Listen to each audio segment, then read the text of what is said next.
آپ کو بتائیں کہ لاہور سمیت پنجاب بھر میں شدید دھند چھائی ہوئی ہے اور شہر میں سردی کی شدت میں بھی اضافہ ہو گیا ہے۔ پارہ 8 ڈگری سینٹی گریڈ تک جانے کا امکان ہے۔ موسم کی مزید کیا تفصیلات ہیں بتا رہے ہیں خواجہ رمضان مجید۔ بالکل شہر لاہور میں دھند کا سلسلہ جزوی طور پر برقرار ہے، جبکہ پنجاب کے دیگر میدانی علاقوں میں شدید دھند پڑنے کی وجہ سے موٹر وے کے تمام تر سیکشنز کو ٹریفک کے لیے بند کر دیا گیا ہے۔ موٹر وے ترجمان کا یہ کہنا ہے روڈ یوزر متبادل راستہ جی ٹی روڈ اختیار کریں اور دوران سفر فوگ لائٹس کا استعمال کریں اور غیر ضروری سفر سے اجتناب کریں۔ شہر میں شدت میں انتہائی اضافہ ہو چکا ہے، سرد ٹھنڈی ہوائیں چل رہی ہیں اور خشک سردی پڑنے کی وجہ سے متعدد بیماریاں بھی جنم لے رہی ہیں، جبکہ شہر کے اگر درجہ حرارت کی بات کی جائے تو زیادہ سے زیادہ درجہ حرارت 18 ڈگری سینٹی گریڈ اور کم سے کم درجہ حرارت 8 ڈگری سینٹی گریڈ رہنے کا امکان ہے۔ اور اس کے ساتھ ساتھ محکمہ موسمیات کی جانب سے پیشن گوئی کی گئی ہے کہ آئندہ چند روز تک سردی کی شدت میں مزید اضافہ ہوگا اور واضح طور پر درجہ حرارت میں کمی واقع ہوگی اور اس کے ساتھ ساتھ دھند کا سلسلہ بھی برقرار رہے گا، جبکہ بارش کا کوئی امکان نہیں ہے۔ جی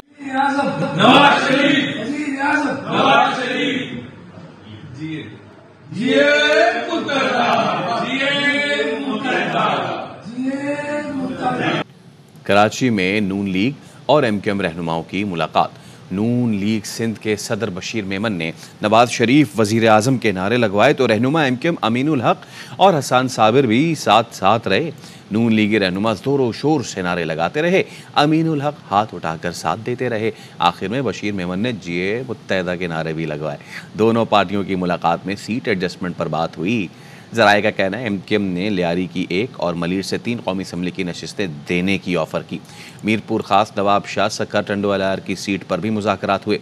نون لیگ نے قومی اسمبلی سیٹ پر مصطفیٰ کمال کا شہباز شریف کے حق میں دستبرداری کا مطالبہ بھی رکھا، جس پر ایم کیو ایم نے معذرت کر لی۔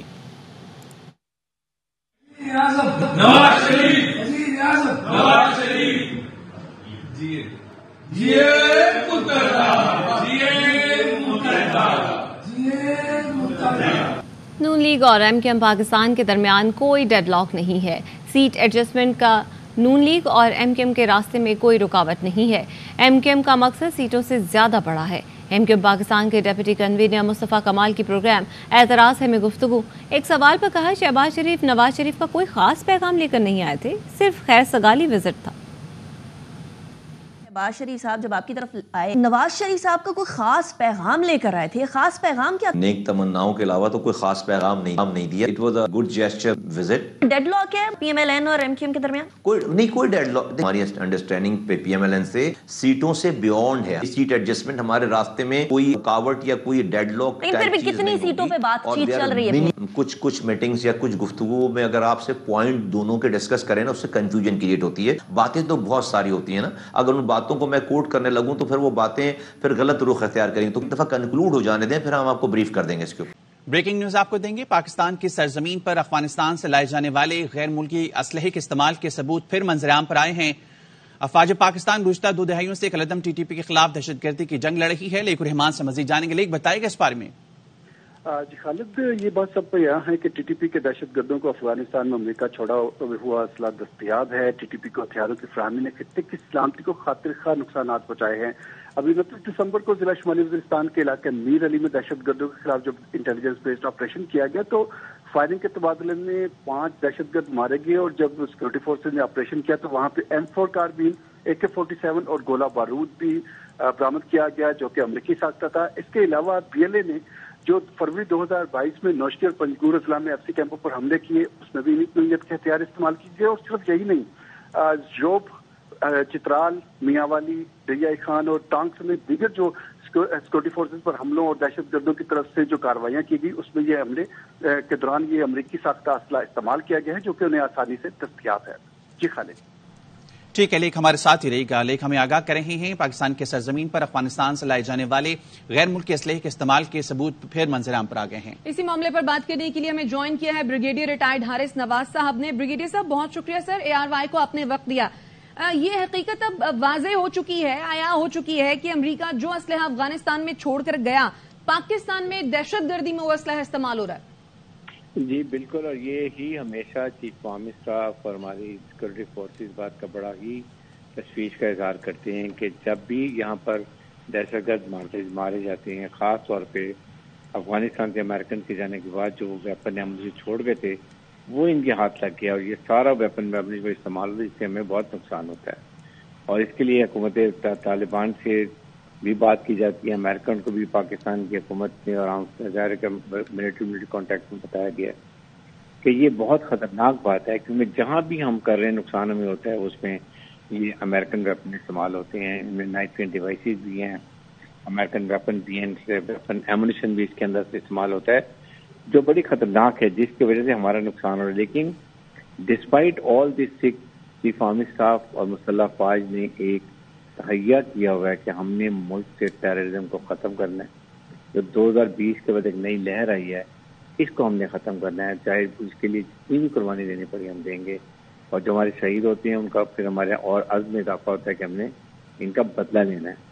تو انشاءاللہ یہ پورا ہم کرتے رہیں گے، لیکن ساتھ حکومت کو چاہیے کہ وہ اپنے سطح پر جو ہے وہ ضرور ان سے طالبان سے افغان طالبان سے اور امریکن سے بات کریں کہ یہ تشویش کا اظہار کریں، کیونکہ جہاں پہ پھر ہم صاف دکھاتے ہیں، دنیا کو دکھاتے ہیں کہ یہ دیکھیں امریکن طاقت کے ویپن ایمونیشن ہے، یہ بڑی خطرناک سچویشن ہے۔ اچھا، یہ بھی ایک چیز ہے کہ جتنے بھی فورسز یا قانون نافذ کرنے والے اداروں پہ جو حملے ہوئے ہیں، کس طرح روک تھام بنائی جا سکتی ہے؟ یہ جو اسلحہ استعمال ہو رہا ہے کس طرح یقینی بنایا جائے کہ افغانستان اپنی سرحدوں کو محفوظ بنائے کہ سرحد پار سے پاکستان کے اندر یہ کارروائیاں نہ ہوں؟